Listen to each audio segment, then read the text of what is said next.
السلام علیکم ورحمۃ اللہ وبرکاتہ۔ آج کل لوگوں میں نیک کام کرنے کے بعد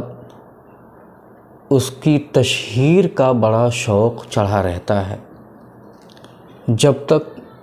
اپنے اس نیک کام کے بارے میں 10 20 50 100 لوگوں کو نہیں بتا دیتے ہیں تب تک انہیں چین نہیں پڑتا ہے۔ کسی نے نماز پڑھنا شروع کر دیا تو جو لوگ تو دیکھ رہے ہیں دیکھ ہی رہے ہیں، ساتھ ہی ساتھ جو انجان ہے اس کے ساتھ بھی بحث کو اس انداز میں موڑیں گے، بات کو اس انداز میں موڑیں گے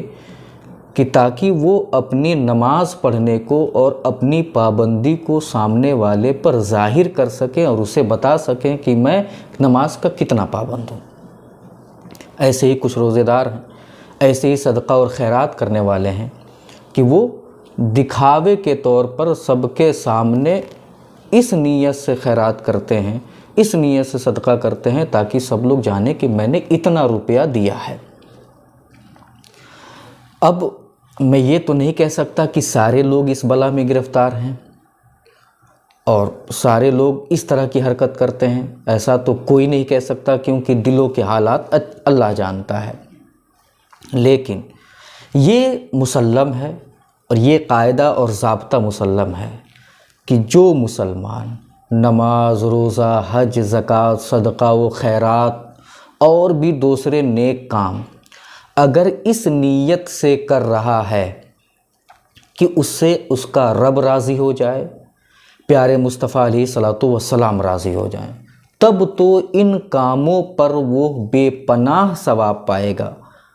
اور اللہ اسے اتنا دے گا کہ اس کا دامن تو تنگ پڑ جائے گا مگر اس کی رحمتیں ختم نہیں ہوں گی۔ لیکن وہیں پر انسان اگر نماز پڑھ رہا ہے مگر کسی دنیاوی فائدے کے لیے، اللہ کو راضی کرنا، رسول اللہ کو راضی کرنا مقصود نہیں ہے، نماز دنیاوی فائدے کے لیے پڑھ رہا ہے، ایک ورزش کے طور پر کہ اس کی صحت صحیح رہے، یا روزہ بھی دنیاوی فائدے کے لیے رہ رہا ہے کہ لوگ اسے روزے دار کہیں، لوگ اسے نمازی کہیں۔ آج کل تو لوگ حج بھی جو ہے ظاہری اعتبار سے لگتا ہے، ورنہ دلوں کے حالات اللہ جانتا ہے، ظاہری اعتبار سے لگتا ہے کہ اب حج بھی ایک ٹور ہو کر رہ گیا ہے، عمرہ بھی ایک ٹور ہو کر رہ گیا ہے، لوگ گھومنے کے لیے جاتے ہیں اور آنے کے بعد اس انداز میں ان کی گفتگو ہوتی ہے کہ جیسے اب لوگ ان کو حاجی صاحب نہیں کہیں گے تو وہ ناراض ہو جائیں گے۔ عمرہ کرنے والے بھی اب اپنے آپ کو حاجی صاحب کہلانے لگے ہیں۔ خیر، میں یہ کہنا چاہتا ہوں کہ جو نیک کام کرے اور اس کی نیت اللہ اور اس کے رسول کو راضی کرنے کی نہ ہو بلکہ کچھ اور ہو، تو اس کا یہ نیک کام اللہ کے نزدیک ایک مچھر کے پر سے بھی زیادہ حقیر ہے۔ اللہ تبارک و تعالیٰ اس پر ایک ذرہ برابر بھی ثواب نہیں عطا فرمائے گا۔ اور یہ میں نہیں کہہ رہا،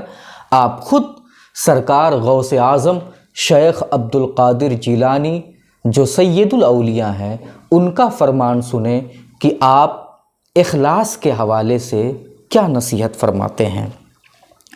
یادگار ایوبی کا خصوصی شمارہ نمبر 5 جو بنام فیضان غوث اعظم صفحہ نمبر 88 پر بحوالہ ارشادات غوث اعظم ہے، سرکار شیخ عبد القادر جیلانی رحمۃ اللہ علیہ فرماتے ہیں،